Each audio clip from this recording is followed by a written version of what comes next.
Spoštovani.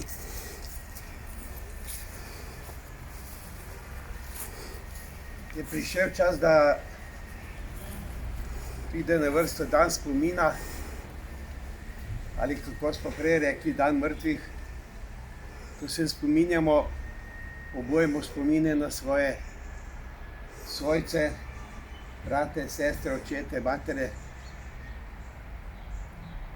Posebno pa smo mi Slovenci bolečivi, ker obujemo spomin na naše borce, ki so ustvarjali našo Slovenijo.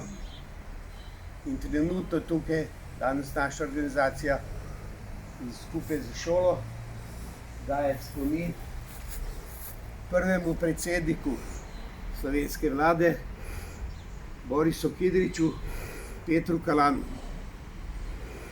Mi vsi vemo,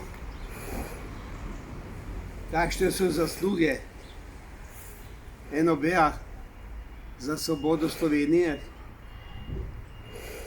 Bili bi verjetno še zmeraj dunajski hlapci, če ne bi bilo ponosnega naroda, ki je dal vse za svojo svobodo, pa tudi svoje življenje.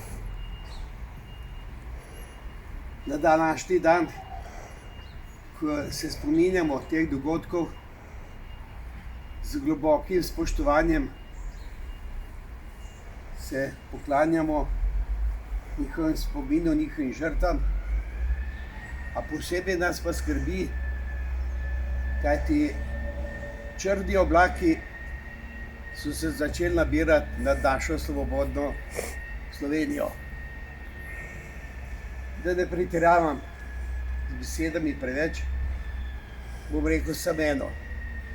Naša organizacija bo, dokler smo mi živi, sledila tradicije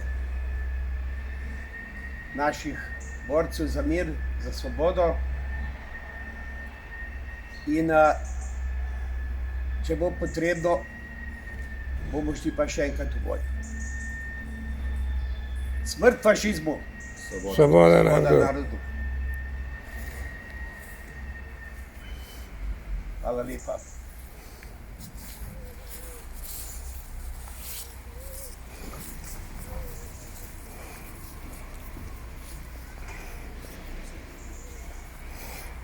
Prvi november je prav gotovo dan, ko se spomnimo vseh naših pokojnih, ko pogledamo tudi malo v našo preteklost.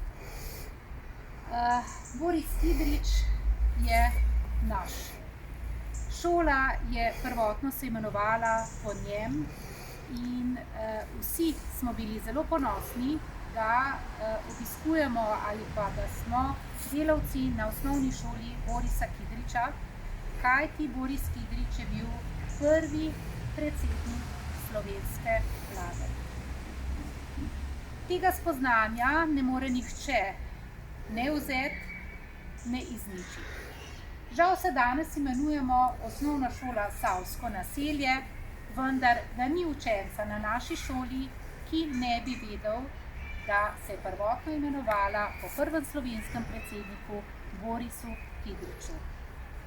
Kljub temu, da smo se preimenovali, je doprsen kip Borisa Kidriča še vedno z nami in bo zavedno tudi ostal v našem večnem spominu in v spominu vseh učencev in vseh delavcev, ki smo kadarkoli prestopili prag osnovne šole današnje poimenovano Savsko naselje.